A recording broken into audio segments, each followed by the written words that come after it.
Hello दोस्तों, welcome back to our channel. आज हम निकल रहे हैं एक ऐसी जर्नी पे जो सिर्फ घूमना फिरना नहीं है, बल्कि दिल, दिमाग और आत्मा को सुकून देने वाला एक्सपीरियंस है। ये है बुद्धम यात्रा। जी हाँ, आज हम बात करेंगे भगवान बुद्ध से जुड़े 4 सबसे पवित्र धामों की। लुम्बिनी, बोधगया, सारनाथ और कुशीनगर। साथ ही में कुछ और अमेजिंग जगहों का भी जिक्र करेंगे, जिनके देखे बिना ये यात्रा अधूरी है। तो तैयार हो जाओ, बैग पैक करो और चलो शुरू करते हैं इस स्पेशल पवित्र सफर को। दोस्तों, इस सफर की शुरुआत होती है लुम्बिनी से, वो पवित्र जगह जहां 563 ईसा पूर्व में भगवान बुद्ध का जन्म हुआ। कहानी कुछ यूं है। महारानी माया देवी अपने मायके देवदह जा रही थी। रास्ते में वो लुम्बिनी के हरे भरे बागों में रुकी। वहां एक शाल के पेड़ की डाल पकड़कर उन्होंने राजकुमार सिद्धार्थ को जन्म दिया। वही सिद्धार्थ जो आगे चलकर पूरी दुनिया को शांति का रास्ता दिखाने वाले बुद्ध बने। आज यहाँ माया देवी मंदिर उस पवित्र जगह को संजोए हुए है। मंदिर के अंदर एक खास पत्थर है जो एग्जैक्टली उस स्पॉट को दिखाता है जहाँ बुद्ध का जन्म हुआ। बाहर खड़ा है अशोक स्तंभ, जिसे सम्राट अशोका ने 3री शताब्दी में बनवाया था। इस पर लिखा है, शिलालेख बताता है कि ये जगह भगवान बुद्ध का जन्म स्थल है। लुम्बिनी का माहौल इतना शांत और पवित्र है कि सांस में सुकून मिलता है। बागों में, तालाबों के किनारे और मोनेस्ट्रीज में ध्यान करते हुए मॉन्क्स को देखकर लगता है जैसे हवा भी कह रही हो यहाँ से शांति की शुरुआत। दोस्तों, लुम्बिनी नेपाल में है और यहाँ पे देखने लायक वर्ल्ड पीस पागोड़ा और अलग अलग देशों के मोनेस्ट्रीज हैं, जैसे थाई, कंबोडिया, चाइनीज और जर्मन। देखने के लिए बहुत सुंदर है। ये एक प्रो टिप देता हूँ आपको, यहाँ सुबह जल्दी आए।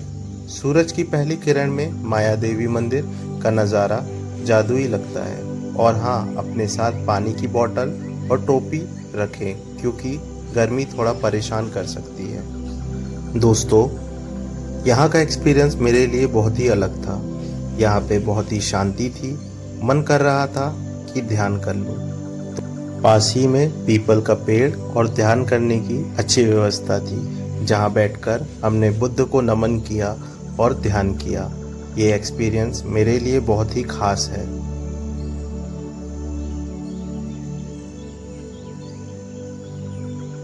अब हम पहुंच गए हैं बोधगया, वो जगह जहां सिद्धार्थ बुद्ध बने। यहाँ की फीलिंग शब्दों में बयां करना मुश्किल है। यहाँ निरंजना नदी के किनारे एक पीपल के पेड़ यानी बोधि वृक्ष के नीचे सिद्धार्थ ने कसम खाई, जब तक मुझे सच्चाई का ज्ञान नहीं मिलेगा मैं यहाँ से हटूंगा नहीं। कई दिन रात के गहरे ध्यान के बाद एक सुबह सूरज की पहली किरण के साथ उन्होंने वो परम ज्ञान प्राप्त किया जिसने दुनिया का रुख बदल दिया। वही पल था जब सिद्धार्थ गौतम बुद्ध बने। दोस्तों, आज का दिन भी बहुत शुभ है। आज है बुद्ध पूर्णिमा। हम सब जल्दी उठकर उस जगह के दर्शन के लिए निकल गए जहां बुद्ध को ज्ञान प्राप्ति हुई। दोस्तों, यहाँ की हवा में ही सुकून मिल रहा था और दुनिया भर से लोग आए हुए हैं जो एक लाइन में महाबोधि मंदिर के दर्शन के लिए जा रहे हैं। हम भी इस लाइन में लग गए और मन में बुद्ध को नमन कर रहे थे। बुद्धम शरणम गच्छामि, धम्मम शरणम गच्छामि, संगम शरणम गच्छामि। नमन करते ही हम लोग महाबोधि मंदिर के अंदर प्रवेश कर चुके थे। दोस्तों, यह महाबोधि मंदिर यूनेस्को वर्ल्ड हेरिटेज साइट है। इसकी गुप्तकालीन बनावट इतनी सुंदर है कि आंखें ठहर जाती है। मंदिर के पीछे वही बोधि वृक्ष है जिसकी छांव में बुद्ध को ज्ञान प्राप्त हुआ। यहाँ बैठकर मॉन्क्स की चैंटिंग सुन के मन अपने आप ध्यान में डूबता जाता है। दोस्तों, बोधगया में और भी बहुत कुछ देखने को है। सुजाता स्तूप जरूर देखना, वो जगह जहाँ सुजाता ने सिद्धार्थ को खीर खिलाई थी, जिससे सिद्धार्थ को साधना की ताकत मिली। दोस्तों, यहाँ पे वो जगह भी है जहाँ बुद्ध ने तपस्या की। वो गुफा, उसके लिए आपको ट्रैकिंग करना पड़ेगा थोड़ा, और फिर यहाँ पे 80 फुट की बुद्ध की प्रतिमा है और जापानीज मंदिर यहाँ की हाईलाइट है। मंदिर में शांति रखे, ये जगह ध्यान और सुकून के लिए है। दोस्तों, ज्ञान मिलने के बाद बुद्ध सारनाथ पहुंचे, जो वाराणसी से 10 किलोमीटर दूर है। यहाँ मृगदाव में उन्होंने अपने 5 पुराने साथियों को पहला उपदेश दिया, जिसे कहते हैं धम्मचक्र परिवर्तन सुता। यहाँ से ही बुद्ध धर्म का पहिया घूमना शुरू हुआ। सारनाथ वो जगह है जहाँ से करुणा, प्यार और मध्य मार्ग का संदेश पूरी दुनिया में फैलना शुरू हुआ। यहाँ का धार्मिक स्तूपा जो 1500 साल पुराना है, उस जमाने की कहानी बयां करता है। और चाखुंड स्तूपा भी खास है क्योंकि यहाँ बुद्ध अपने शिष्यों से पहली बार मिले थे। सारनाथ के म्यूजियम में अशोका स्तंभ का सिंह शीर्ष रखा हुआ है, जो आज भारत का राष्ट्रीय प्रतीक है। इसे देखकर गर्व महसूस होता है। सारनाथ हमें सिखाता है बुद्ध का संदेश सिर्फ ध्यान या तपस्या का नहीं, बल्कि करुणा, बराबरी और सही रास्ते पर चलने का रास्ता है। दोस्तों, सारनाथ में मुग्धा कुटी विहार भी देखने का है, जहां बुद्ध रुके थे।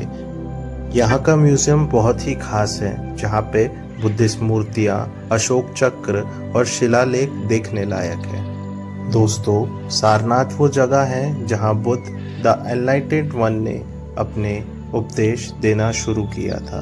अपने शिष्यों को वो उपदेश दिया जो आज हमें जीने का एक मध्य मार्ग देता है।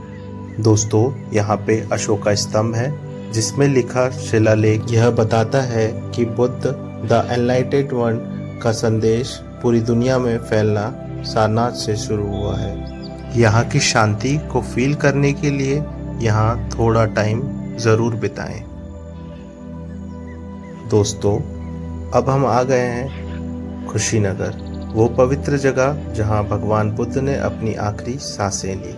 80 साल की उम्र में जहाँ उनका शरीर कमजोर हो चुका था, उन्होंने अपने शिष्यों को आखिरी उपदेश दिया। सब कुछ नश्वर है, मेहनत करो, सजग रहो और अपना कल्याण करो। यहाँ महापरिनिर्वाण मंदिर में 6 मीटर लंबी बुद्ध की लेटी हुई मूर्ति है, जो उनके आखिरी पलों को दिखाती है। इसे देखकर मन में एक अजीब सी शांति और उदासी दोनों आती है। दोस्तों, यहाँ आकर ऐसा लगता है कि जिंदगी और मौत दोनों ही शांति का हिस्सा है। मंदिर के पास ही रामभार स्तूपा है, जहाँ बुद्ध का देह संस्कार हुआ। इसे मुक्ति बंधन चैत्य भी कहते हैं। ये 39 फुट ऊंचा स्तूप आज भी उस ऐतिहासिक पल का साक्षी है। दोस्तों, आपको एक प्रो टिप देता हूँ, सनसेट के टाइम रामभार स्तूप देखने का अलग ही मजा है। और अगर आप बुद्धिस्ट संस्कृति के बारे में और भी जानना चाहते हैं तो लोकल गाइड से बात करें, उनकी कहानियां आपको हैरान कर देगी। रामभार स्तूपा आकर आपको दोस्तों शांति की गहराई महसूस होगी। दोस्तों, बुद्धम यात्रा सिर्फ इन 4 जगह तक नहीं रुकती। बुद्ध के जीवन से जुड़े और भी कमाल के स्थान हैं, जिनके बिना जर्नी पूरी नहीं होती। जैसे कपिलवस्तु, जहाँ सिद्धार्थ ने अपनी जवानी बिताई, राजा बने और फिर सब कुछ छोड़कर सत्य की खोज में निकल गए। राजगीर, जहाँ बुद्ध ने कई साल गुजारे, गिरिगुट पर्वत पर उपदेश दिए और विश्व शांति स्तूपा आज भी शांति का प्रतीक है। वैशाली, जहाँ बुद्ध ने भिक्षु संघ की स्थापना की और अपनी आखिरी धर्म सभा की। यहाँ का अशोक स्तंभ भी देखने लायक है। श्रावस्ती, जेटवन विहार, जहाँ बुद्ध ने सबसे ज्यादा टाइम बिताया। नालंदा, वो प्राचीन यूनिवर्सिटी जहाँ से बुद्धिस्ट ज्ञान सदियों तक पूरी दुनिया में फैला। तो दोस्तों, ये थी हमारी बुद्धम यात्रा। लुम्बिनी, बोधगया, सारनाथ और कुशीनगर, ये 4 जगहें बुद्ध के जीवन के 4 बड़े पड़ाव दिखाती है: जन्म, ज्ञान, उपदेश और महापरिनिर्वाण। ये यात्रा सिर्फ घूमने की नहीं, बल्कि अपने अंदर की शांति ढूंढने की है। क्या आपने इनमें से कोई जगह विजिट की है, या क्या आप इस जर्नी का हिस्सा बनना चाहते हैं? कमेंट में ज़रूर बताएं कि आप सबसे पहले इनमें से किसका ब्लॉग देखना चाहते हैं। और हाँ, इस वीडियो को लाइक, शेयर और चैनल को सब्सक्राइब करना ना भूलें।